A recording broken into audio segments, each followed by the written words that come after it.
एक स्विट्जरलैंड में रहने वाली महिला हमारे वृंदावन में कभी कभी आती थी तो हमारे आश्रम में रहती थी। एक बार कार्तिक में उसने रहा और जब वो वापस जा रही थी तो गलती से उसके बैग में एक छोटी सी छिपकली चली गई। बैग में घुस जाती है ना, भारत में तो होती है, यहाँ तो सब। उसने पैक किया तो अब छिपकली में ताकत होती है, वो जिंदा रही तो वो पहुंच गई। पता नहीं क्यों चेकिंग में भी नहीं पकड़ में आया, जो भी कारण रहा होगा।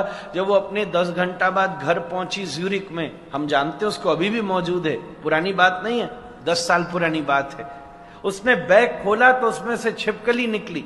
प्रभुपाद जी की भक्त है, इस्कॉन की वैष्णवी है, तो उसने छिपकली निकली तो वो एकदम घबरा गई और तुरंत उसके मन में क्या भाव आया, अरे अरे अरे, ये वृंदावन की छिपकली मैं यहाँ स्विट्जरलैंड में ले आई। अरे वृंदावन में तो छिपकली भी राधा रानी की कृपा के बिना कोई नहीं बन सकता। मैंने कितना बड़ा अपराध किया, कितना बड़ा पाप किया, क्या करूं मैं।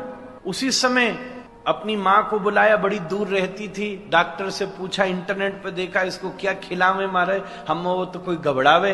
वो घर में घूमने लगी, उसको कुछ खाने के लिए ड्राई फ्रूट दिए तो छिपकली तो न ड्राई खावे न फ्रूट खावे, वो तो उसका ड्राई फ्रूट तो दूसरा ही है।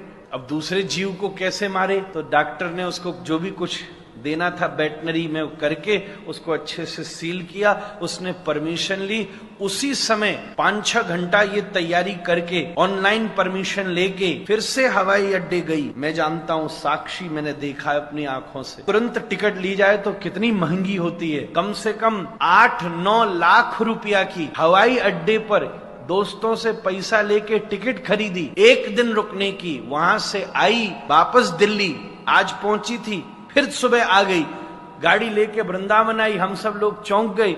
उसी कमरा में गई, ढक्कन खोला, छिपकली को निकाला, वो दौड़ करके दीवार पर चढ़ गई, कमरा में रो रो करके नाची, हे राधा रानी तेने मेरी लाज बचा ली, अगर इसको कुछ हो जाता तो मैं जिंदगी भर वृंदावन में घुसने लायक नहीं रहती। आज ये जीवित ब्रजवासी वापस आ गई, इससे बड़े मेरे जीवन की क्या उपलब्धि हो सकती है। रो रो के राधा रमण के सामने नृत्य किया। अगले दिन फिर से हवाई जहाज लेके वापस चली गई। ऐसे ऐसे वो दिग्गज वैष्णव, आज बड़े बड़े भारतीय अपने आप को हिंदू कहने वालों को धोती तिलक पहनने में, तिलक करने में शर्म आती है। बड़े बड़े यूरोपियन और अमेरिकन को धोती और चुटिया पहना दी, तिलक लगा दिया, सर्दी में 4-4 बजे यमुना स्नान करा दिया। ऐसी दिव्य, ऐसी संस्था को इस कारण से ये बालक भी बार बार प्रणाम करता है।